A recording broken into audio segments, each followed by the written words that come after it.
قال اللہ تعالی وَإِذْ قَالَ إِبْرَاهِيمُ رَبِّ أَرِنِي كَيْفَ تُحْيِي الْمَوْتَىٰ قَالَ أَوَلَمْ تُؤْمِنْ قَالَ بَلَىٰ وَلَٰكِن لِّيَطْمَئِنَّ قَلْبِي قَالَ فَخُذْ أَرْبَعَةً مِّنَ الطَّيْرِ فَصُرْهُنَّ إِلَيْكَ ثُمَّ اجْعَلْ عَلَىٰ كُلِّ جَبَلٍ مِّنْهُنَّ جُزْءًا ثُمَّ ادْعُهُنَّ يَأْتِينَكَ سَعْيًا وَاعْلَمْ أَنَّ اللَّهَ عَزِيزٌ حَكِيمٌ۔ اور جب حضرت ابراہیم علیہ السلام نے کہا اے میرے رب مجھے دکھا کے کیوں کر مردہ زندہ کرے گا، فرمایا کیا تمہارا اس پر یقین نہیں؟ عرض کیا کیوں نہیں، مگر یہ چاہتا ہوں کہ میرے دل کو قرار آ جائے۔ تو فرمایا اچھا 4 پرندے لے کر انہیں اپنے ساتھ ملا لو اور ان کا ایک ایک حصہ ہر پہاڑ پر رکھ دو اور ان کو بلاؤ تو وہ آپ کے پاس دوڑتے چلے آئیں گے، اور یقین رکھو کہ اللہ بڑا غالب بڑی حکمت والا ہے۔ حضرات محترم، حضرت ابراہیم خلیل اللہ علیہ السلام نے ایک مرتبہ بارگاہ الہی میں عرض کی یا اللہ میں یہ دیکھنا چاہتا ہوں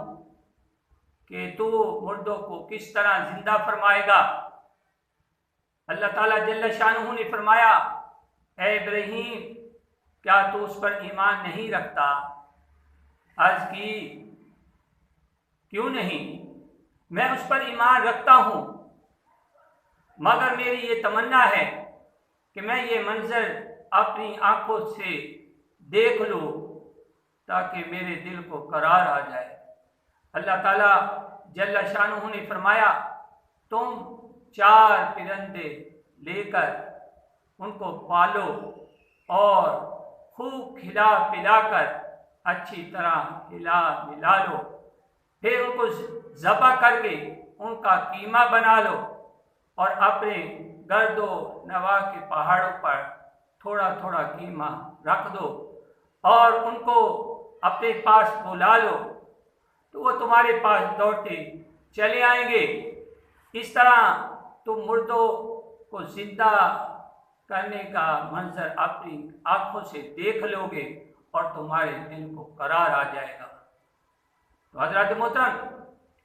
حضرت ابراہیم خلیل اللہ علیہ السلام نے ایک مرغ،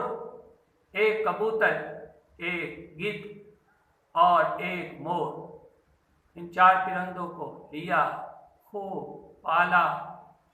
کھلایا پلایا اور اپنے ساتھ ہلایا ملایا، پھر ان کو ذبح کیا، قیمہ کیا اور اپنے گرد و نواح کے پہاڑوں پر تھوڑا تھوڑا قیمہ رکھ دیا اور ان کے سروں کو اپنے پاس رکھ لیا، پھر دور کھڑے ہو کر ان پرندوں کو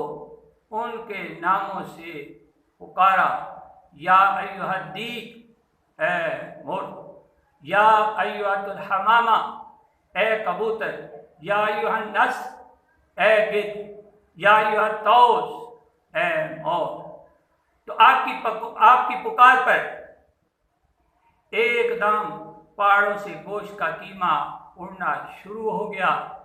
اور ہر پرندہ اپنا گوشت ہڈی پر لگا کر 4 پرندے تیار ہو گئے اور بغیر سروں کے حضرت ابراہیم علیہ السلام کے پاس دوڑتے ہوئے چلے آئے اور اپنے سروں کے ساتھ جڑ کر دانا چگنے لگے اور اپنی اپنی بولیاں بولنے لگے۔ تو اس طرح حضرت ابراہیم علیہ السلام نے مردوں کو زندہ ہونے کا منظر اپنی آنکھوں سے دیکھ لیا اور ان کے دل کو